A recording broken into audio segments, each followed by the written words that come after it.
வணக்கம். இன்னைக்கு நாம பார்க்க போறது ரொம்ப ரொம்ப முக்கியமான ஒரு விஷயம்.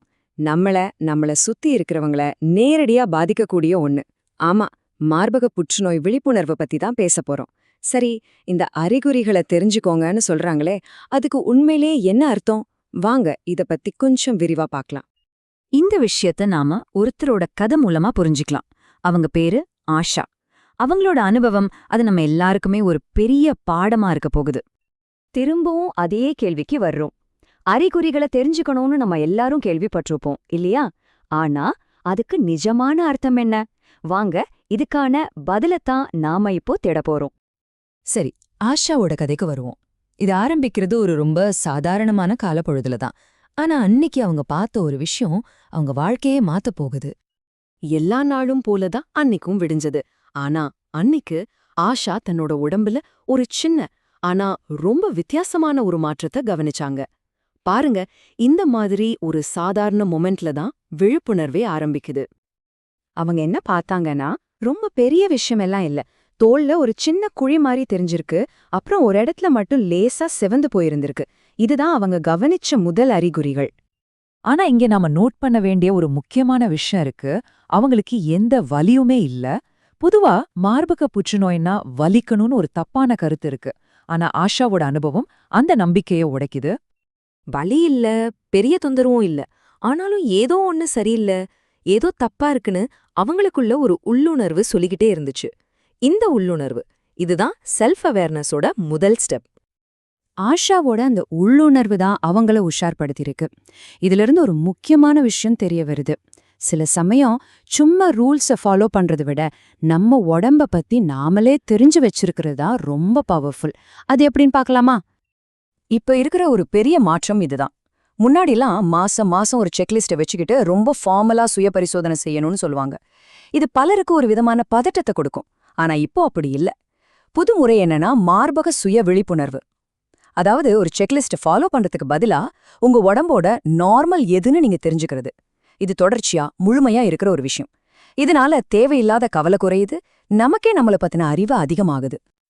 சரி, அப்படின்னா இந்த மார்பக சுய விழிப்புணர்வுனா என்ன? இது ஒரு டெஸ்ட் மாதிரி இல்ல. சிம்பிளா சொல்லணும்னா, உங்க உடம்ப நல்லா தெரிஞ்சுக்கிறது. உங்க மார்பகங்கள் பார்க்க எப்படி இருக்கும், தொட்டா எப்படி ஃபீல் ஆகுங்கிற அந்த நார்மல் ஸ்டேட்டை தெரிஞ்சு வச்சுக்கிறது. அப்படி தெரிஞ்சுக்கிட்டா சின்னதா ஒரு மாற்றம் வந்தா கூட உங்களால டக்குன்னு கண்டுபிடிக்க முடியும் இல்லையா? உலக சுகாதார அமைப்பு, அதாவது WHO கூட இததான் ரொம்ப அழுத்தமா சொல்லுது. அவங்களோட வழிகாட்டுதல் என்ன சொல்லுதுன்னா, முக்கியமானது சுய விழிப்புணர்வு தான். உங்க இயல்பு என்னன்னு தெரிஞ்சுக்கோங்க. ஏதாவது மாற்றம் தெரிஞ்சா உடனே அதுக்கு நடவடிக்கை எடுங்க. அவ்வளவுதான், சிம்பிள். ஓகே, விழிப்புணர்வு வந்தாச்சு. ஆனா அது மட்டுமே போதுமா? கண்டிப்பா இல்ல. அடுத்த ஸ்டெப் என்ன? அதுதான் ரொம்ப முக்கியம். நம்ம ஆஷா தனக்கு வந்த அந்த விழிப்புணர்வை எப்படி ஒரு ஆக்ஷனா மாத்துனாங்கன்னு இப்ப பார்க்கலாம். அந்த மாற்றங்களை கவனிச்ச உடனே ஆஷா பயப்படல, தயங்கல, நேரத்தை வீணடிக்கல. அவங்க நேரா போய் டாக்டரை பார்த்தாங்க. இதுதான் விழிப்புணர்வு செயலுக்கு வழிகாட்டுறதுன்னா இதுதான். இது ஒரு மறுக்க முடியாத உண்மை.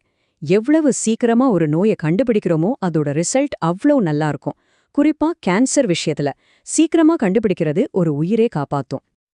ஆஷா எடுத்த முடிவு 100க்கு 100 சரி. ஆனா இது அவங்களோட தனிப்பட்ட முடிவு மட்டும் இல்ல. உலகம் முழுசும் இருக்கிற மருத்துவ நிபுணர்களோட கைடன்ஸும் இததான் சொல்லுது. வாங்க அவங்க என்ன சொல்றாங்கன்னு பாப்போம்.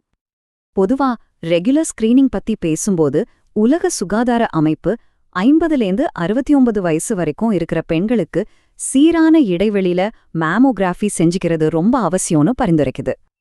ஆனா ஒன்னு நல்லா புரிஞ்சுக்கணும். இந்த வயசு கணக்கெல்லாம் எந்த அறிகுறியுமே இல்லாதவங்களுக்கு பண்ற ஸ்கிரீனிங்குக்கு தான். உங்களுக்கு வயசு என்னவா வேணா இருக்கட்டும், ஏதாவது அறிகுறியை தெரிஞ்சா ஒரு நிமிஷம் கூட யோசிக்காம உடனே டாக்டரை பாக்குறதுதான் புத்திசாலித்தனம். இந்த சுய விழிப்புணர்வுங்கிற ஐடியாவுக்கு உலக அளவுல பெரிய ஆதரவு இருக்கு. உலக சுகாதார அமைப்பு, அதாவது WHO, அமெரிக்காவோட CDC குழு, அப்புறம் ஐரோப்பாவோட யூரோப்பா டோனா கூட்டமைப்பு, இவங்க எல்லாருமே ஒருமித்த குரல்ல சொல்றது இததான். சரி, இவ்ளோ விஷயங்கள் பார்த்தாச்சு. திரும்ப ஆஷா கதைக்கே வருவோம். அவங்களுக்கு கடைசியில என்னாச்சு? அவங்களோட அந்த விழிப்புணர்வும் வேகமான செயலும் அவங்களுக்கு எப்படி கை கொடுத்துச்சுன்னு பார்க்கலாம். ஆஷா சரியான நேரத்துல அறிகுறிகளை கவனிச்சு உடனே ஆக்ஷன் எடுத்ததால அவங்க இப்போ சிகிச்சையெல்லாம் முடிஞ்சு நல்லபடியா குணமடைஞ்சிட்டு வர்றாங்க. இது நம்ம எல்லாருக்குமே ஒரு பெரிய நம்பிக்கை கொடுக்கற விஷயம். அப்போ இதிலிருந்து நம்ம கத்துக்க வேண்டியது என்ன? ரொம்ப சிம்பிள். அறிகுறிகளை தெரிஞ்சுக்கோங்க, சீக்கிரமா செயல்படுங்க, உயிர்களை காப்பாத்துங்க. இந்த 3 தான் ரொம்ப ரொம்ப முக்கியம். இது முடிக்கிறதுக்கு முன்னாடி உங்ககிட்ட ஒரு கேள்வி. உங்க உடம்போட இயல்பான நிலைய பத்தி இன்னும் நல்லா தெரிஞ்சுக்க இன்னிலிருந்து நீங்க என்ன ஒரு சின்ன விஷயத்த செய்ய போறீங்க? கொஞ்சம் யோசிச்சு பாருங்க. ஏன்னா உங்க ஆரோக்கியம் உங்க கையில தான் இருக்கு.